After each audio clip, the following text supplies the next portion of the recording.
Hello, everybody. Happy New Year's. This is Steve Poulter, my episode number 5. I'm pleasantly surprised at the views I'm getting. So please subscribe to the channel as we build it up. I want to talk today about New Year's. I'm about to go downstairs and watch football.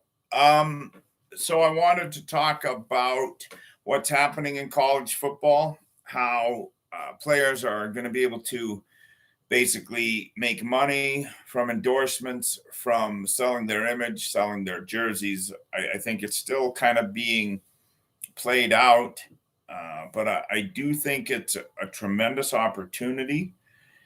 Not so much for the superstars that are going to play at the next level, but for those most athletes who will never make it past the college level.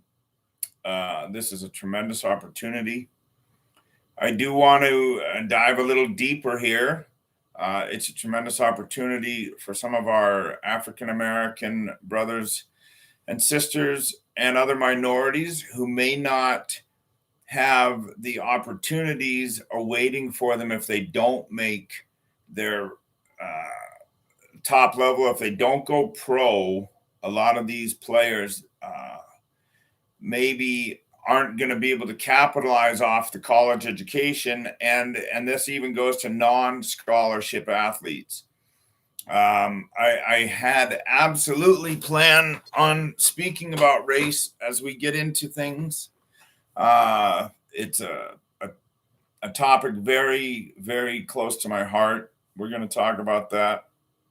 Hopefully, I can do a good job of expressing my views without offending, but I'm more worried about getting the views out there and hopefully getting some people to think and talk than worry about offending some people.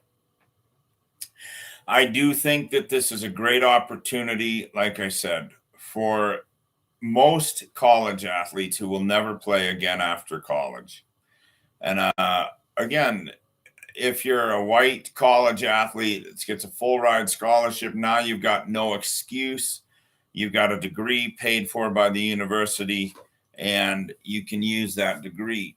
However, statistics show us, of course, that a lot of junior college transfers that don't make it to the pros, who are minorities, that's it for them. And they end up dropping out of school if they're not starting because they may not have enough means to stay in school. And I think that this is going to be a terrific opportunity.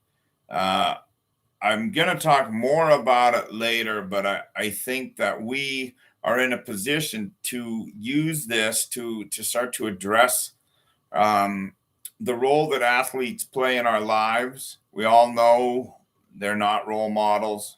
A lot of them have really tough backgrounds. A lot of them have really tough stories. But I think we have the opportunity to talk about it now.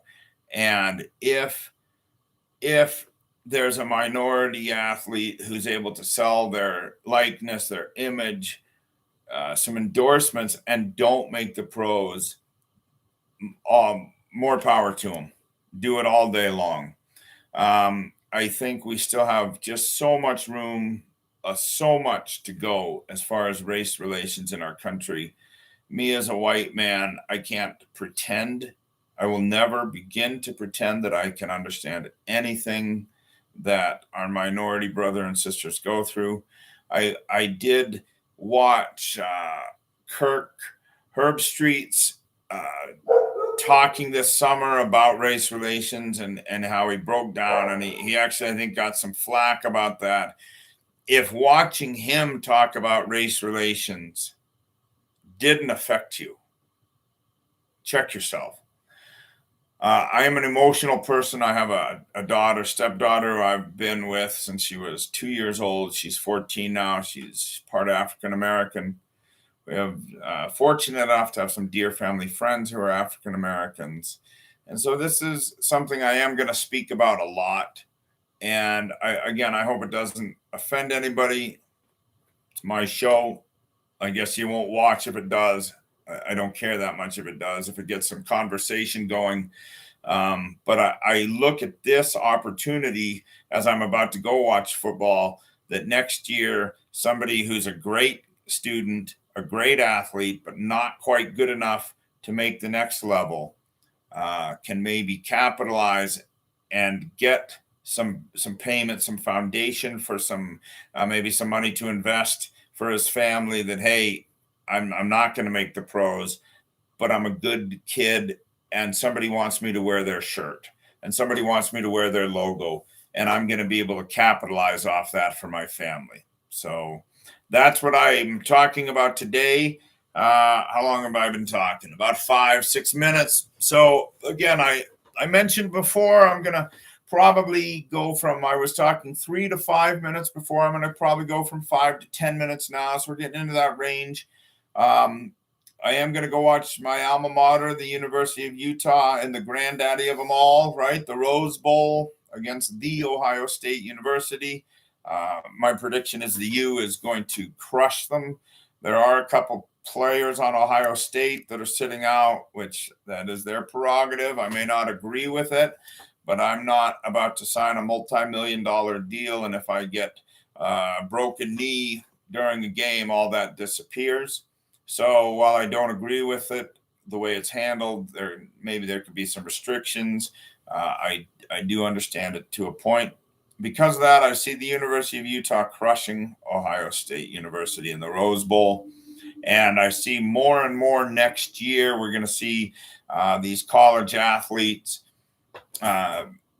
getting more recognition out there, getting their face out there, they're getting paid to wear. And again, I'm not a college athlete, so I don't know how it's going to play out, but I assume it's types of endorsements rather than pure just paychecks. And again, if this provides an opportunity for some of those college athletes who are great, who I would want to represent my product, but they're not going to make that next level, this is just a win-win. It gets my product out there. It gets them some money to help their family. I do come back to minorities because as a white college guy, life's never all that difficult for me. So all of my problems in my careers and life and finances have mostly been my making. So I have nobody to blame except the guy looking me back in the mirror. So I hope your teams are playing today. Go to the University of Utah, my alma mater. If you want to take a minute and pause and think about what we can do as a country to bridge that gap, to reach out across the aisle, to shake hands, to do more for our African American brothers and sisters, and our Asian Americans, and our Native American Americans, and our Latino Americans. Go watch Kirk Herbstreit's breaking down as he talks about what we can do. We can't pretend that we understand anything they go through. We can't pretend DWB means anything to me as a white man. I don't have to put my hands at 10-2 when I get pulled over. I don't have to make sure that the officer sees my keys and I'm not a threat to drive off. None of that. I have none of that ever. So I'm never going to pretend that it's exaggerated. I'm never going to pretend it's blown out of proportion. And I'm never going to pretend that I can relate to it in any way, shape, or form, except to say my heart goes out to you. And if wearing somebody's logo on your football jersey gets you paid so that when you don't make the pros, you're not going home empty-handed, that you can help your family out and use that money as a beginning to maybe some investments, maybe start a business, maybe whatever you want to do with that money to help your family. More power to you. God bless you. And let's get it going. And go Utes.